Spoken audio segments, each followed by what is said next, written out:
Here's Sally Lana, who loves roller disco. She's 15 from Bromsgrove. Bromsgrove is proud of Sally Lana. She's given this small town international recognition.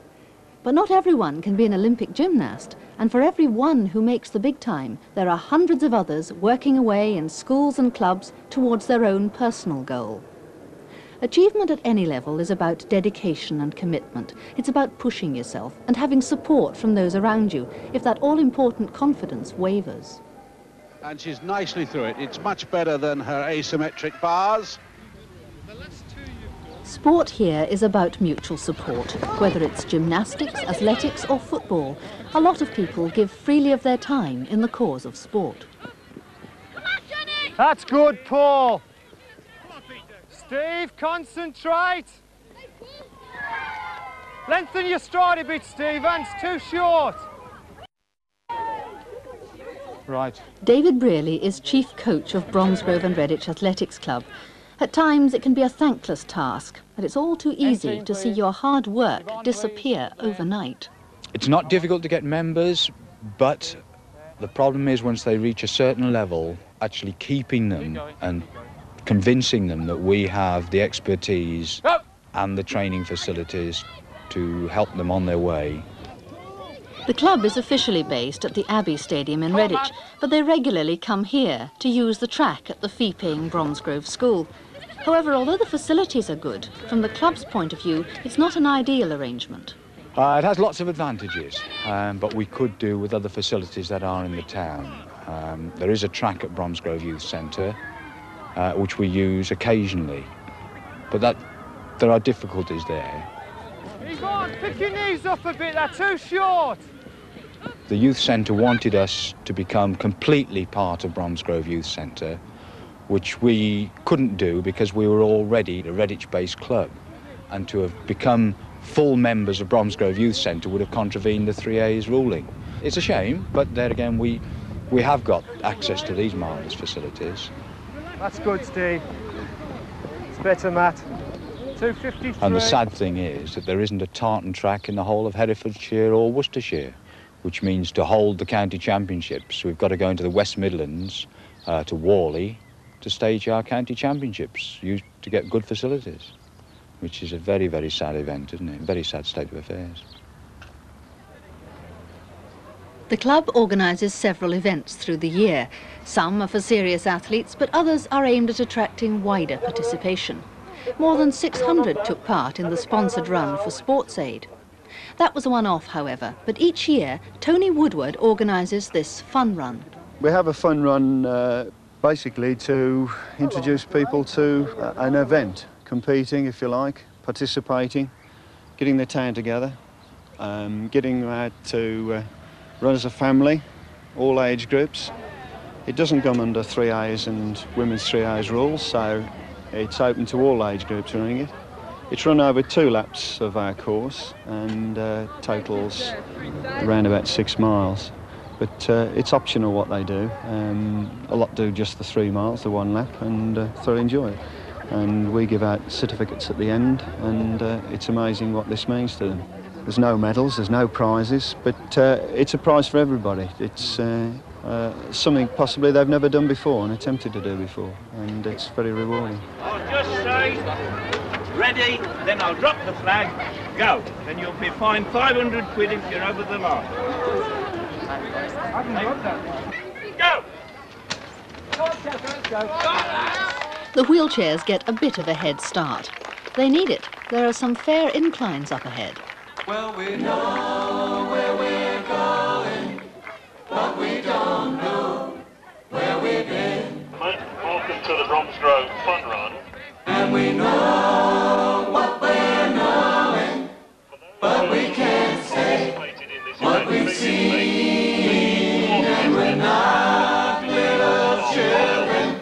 Liquid drinks, hot and cold, will be available to be purchased from the refreshment caravan. Is certain.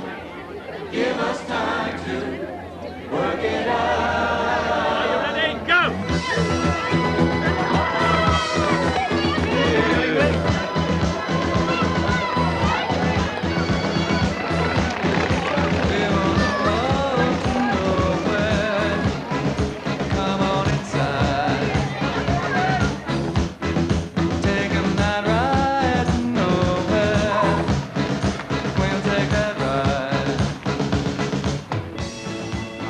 As an exercise in community spirit, this is hard to beat.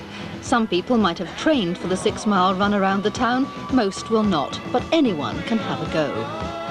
It's a darn sight easier than those marathons everyone was so keen on for a while.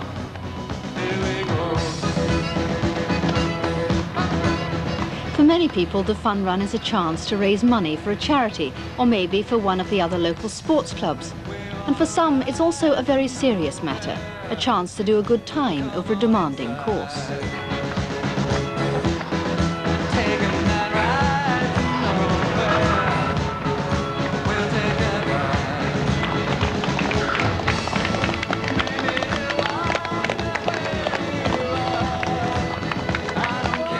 For those who do take it seriously and are out there to win, what better at the end than a warm reception to cheer the spirits of even the most exhausted runner?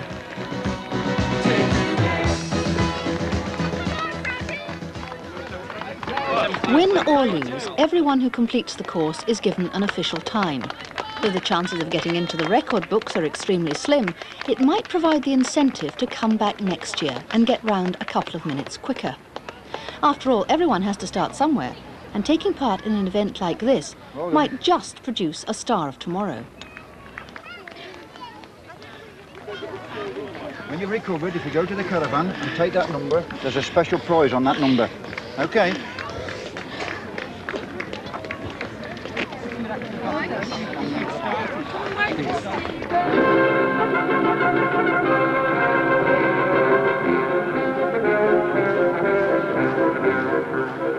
The setting for this event is very different, and there's much more at stake. This is just a week after the British Gymnastics Championships. These girls, including Sally Lana and her equally famous teammate Hayley Price, are competing for a place in the British team in the World Championships. For the two girls from the Redditch and Bromsgrove Gym Club, the trials are something of a formality. Both girls are veterans of international competition with many titles to their credit. Good afternoon, ladies and gentlemen. Welcome to Copley Leisure Centre to what is one of a series of trials to select the Great Britain team for the World Championships in Canada in November of this year. Don't rush doing anything, just if I can organise it, if you can do a man. Although her place is virtually secure, Sally wants good marks, and before she starts her exercises, she gets a pep talk from her coach, John Reeves. He knows that her confidence is a bit low because she didn't do as well in the British Championships as they'd expected.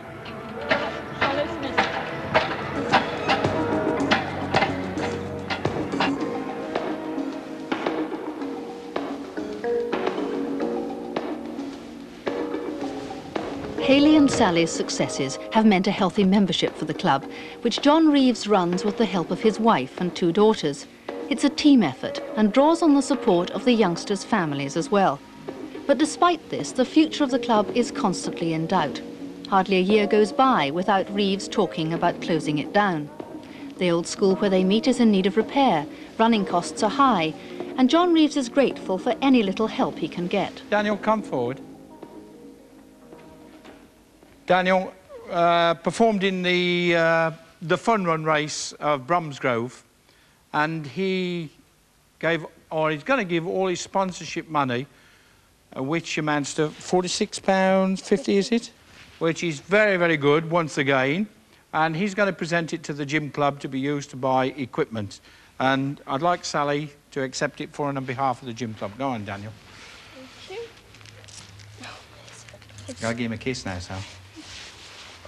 Lovely. Thank you very much, Daniel. Mr. Ireland's group, you go to vault. Mrs. Reeves's group, you come to beams. Sammy's group on to... I always realised that there was no way out anyone was going to produce top-class gymnasts unless you got a premises of your own. And in the 5 years since we've been in here, we've had the top 3 places in the British Championship for the last 3 years.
Oh, this was the very old church school, which was attached to the church up the road. It was the focal point, so I'm told by a lot of the old people, of all the life in Bromsgrove.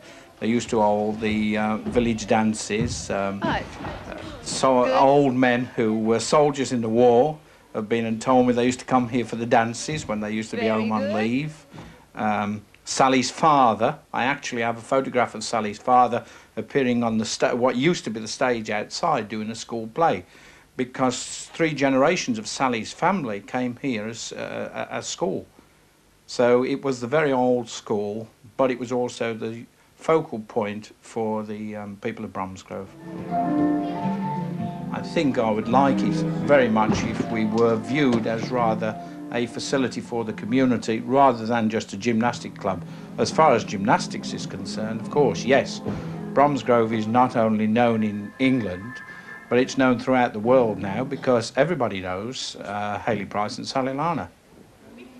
You try to feel now the difference in the speed.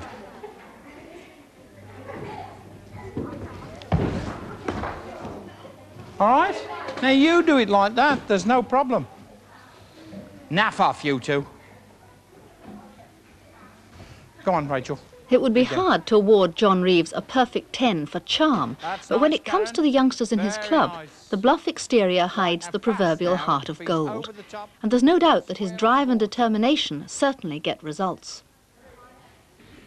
That's better. Ace, good go. John's got an eye on the future and already has a new crop of stars in the making. This little one's Karen Picking. This little one got a lot of potential, Within the next 2 years, I would think that you'll probably see her appearing in some of the big championships. As you can see, she's a little untidy. Her legs aren't as good as what we want, but that's going to come now. She's got all the tricks, and now we've got to start pursuing excellence rather than any more big tricks. She's a local girl, and she trains round about 8 to 12 hours a week at the moment.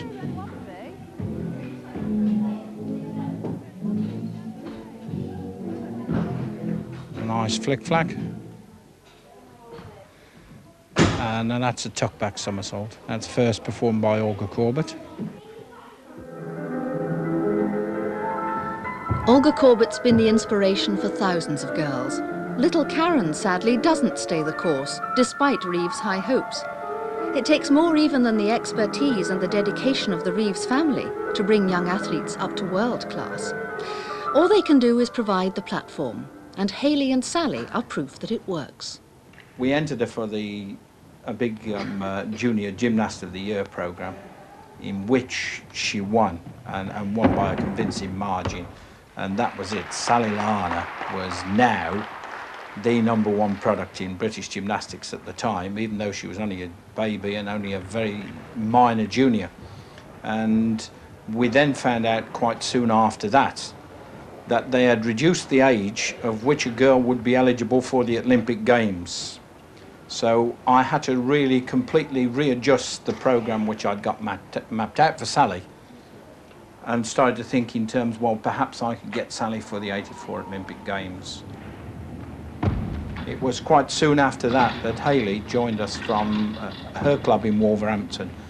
And I realised there was a huge potential in Hayley. Both of them, side by side, Sally in the juniors, Hayley in the seniors, have gone on, going to different internationals, winning this, winning that.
Some people can be bad.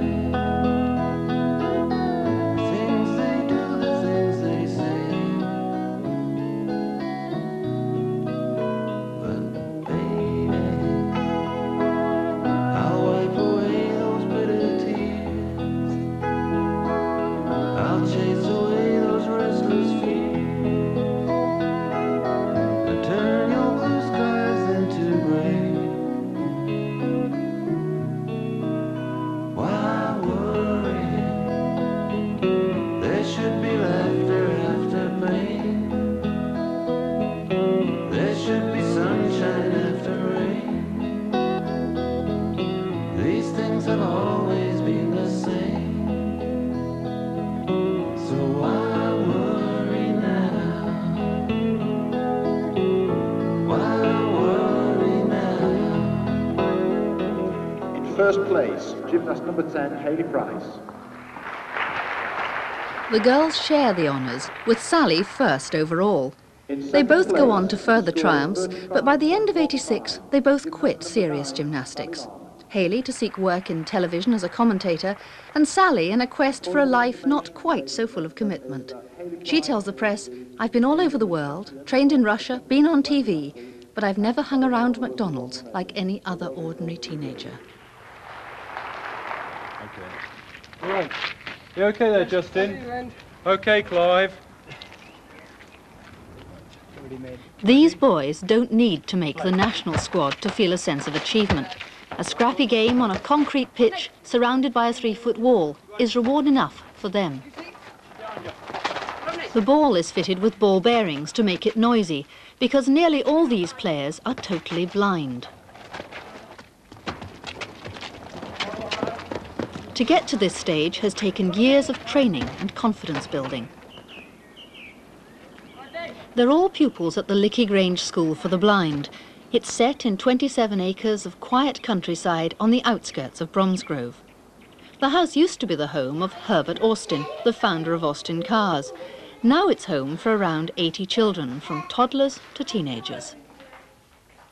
The headmaster, Dr. John Pugh, is a great believer in blind children using sound to help them move. Stay there, Sarah, and listen carefully for the turning to the left, all right? Listen to your feet. Echolocation is the ability to listen for and to interpret sounds that bounce back from obstacles in the environment. We got Mr. Echo? Good girl, very good. I've learned over the years that blind children, by being taught to listen for sounds, can interpret the nature of the objects in the environment, sometimes how far away they are, and a little bit about their nature.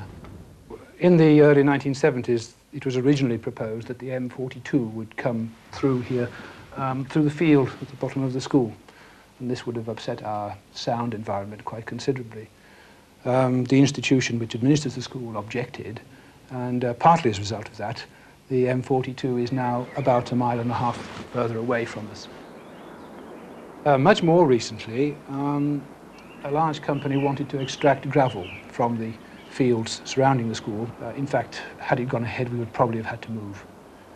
The major threat would have been the noise, although there was a suspected other threat due to the possible increase of dust in the atmosphere. It was supposed that it might affect the children's ability in reading Braille, because children need not only warm fingers but clean fingers in order to read Braille effectively. Patterns on the water. Down the canal came a barge, pulling another one behind it. The back one was piled high with bags of flour.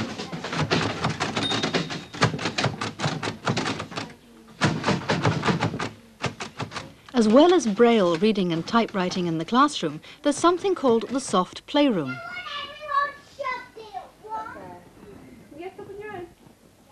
The function of the soft playroom is to develop an enjoyment of movement in the children. Many blind children, as you can imagine, come to school not actually enjoying movement. Perhaps their early experiences of movement were painful ones, and they don't all readily enjoy movement. But in the soft playroom, we can gradually teach them that movement isn't necessarily painful and can be fun. And it's used greatly with the very youngest children. You're pushing. Yeah! Yeah! you ready?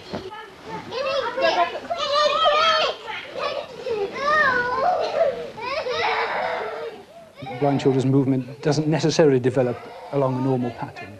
And so any children whose movement is backward or deviates from the normal pattern, we have the facilities of a physiotherapist who comes in regularly. Now, let go of me, Francesca. There's... Let go, Poppet. Can you? Just for a minute. Is it difficult? It is difficult now. Good. Right, we can do some jumping. We'd like to do some jumping with me holding your hand, and then we'll do some on the mat, okay? Let's do it on the bouncy thing, all right? On the bouncy board first. Will you come on? Yeah. Good. Right, I've got my foot on. Are we ready? Yeah. Right. Come on. Really jump, Francesca. Bounce. Come on, really high. We're going to do... Oh! Enjoyment of movement and of sport is important at Licky Grange, and that's the aim of the Games Master, John Weaving. Hands by your hips, fingers pointing towards me. By your hips. The children enjoy being able to throw themselves around just as much as most sighted children do. They are much less mobile initially than their sighted counterparts. They are very keen to see how they fit in comparison with their peers.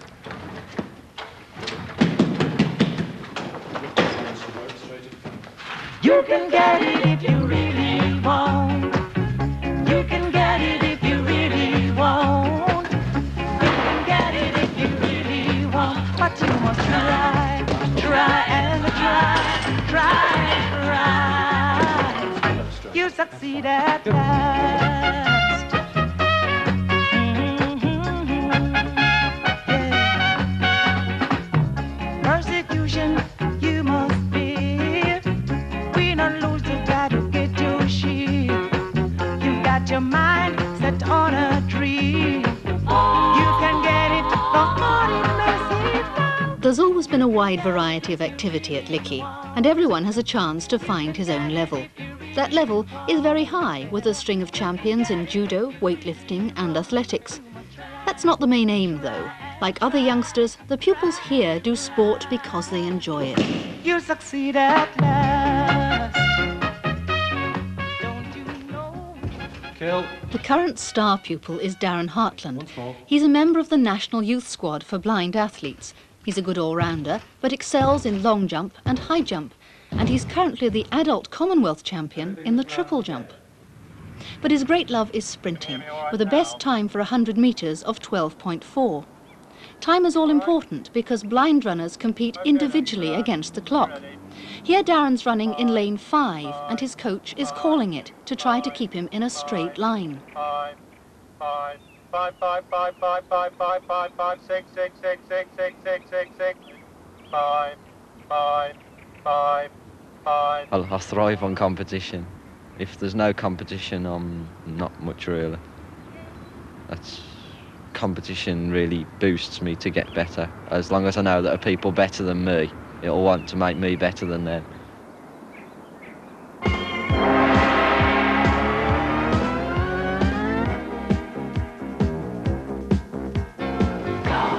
It all comes back to the same thing, that elusive will to win, to push yourself and improve your own performance. That's certainly one of the reasons why these hard-nosed competitors run in the Bromsgrove 10, a highly respected road race organised by the Athletics Club, which attracts entries from a wide area. Unlike the fun run, most of these folk will certainly have put in a few painful hours pounding pavements before the event.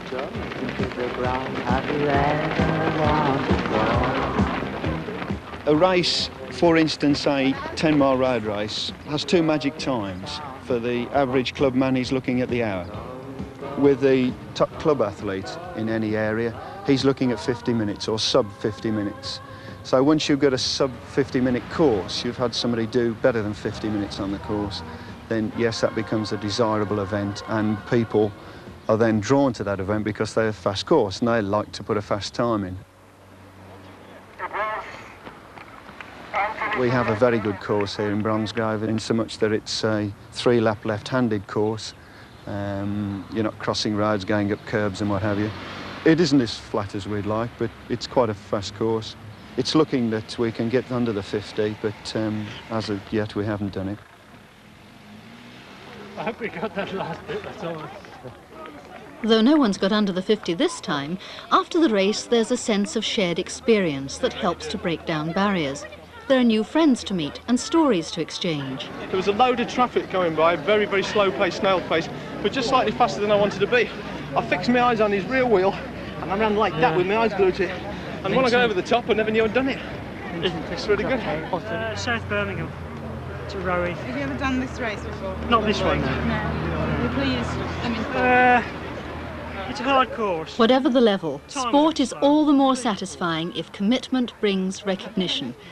And maybe even for some, Olympic fame. She is the last competitor for Great Britain in this ladies' gymnastic competition for the team prize. And what a great fight back the British girls have made since the beam. A full twist on, a full off by Hayley Price. And she scores 9.75. That's done it. That has done it. Great Britain have now gone ahead of Switzerland. There's no doubt about that, and well ahead of Spain. What a great comeback by the girls.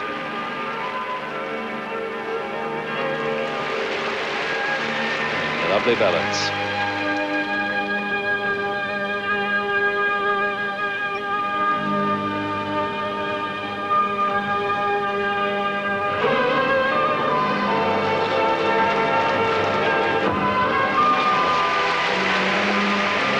Flack, a double twisting back somersault.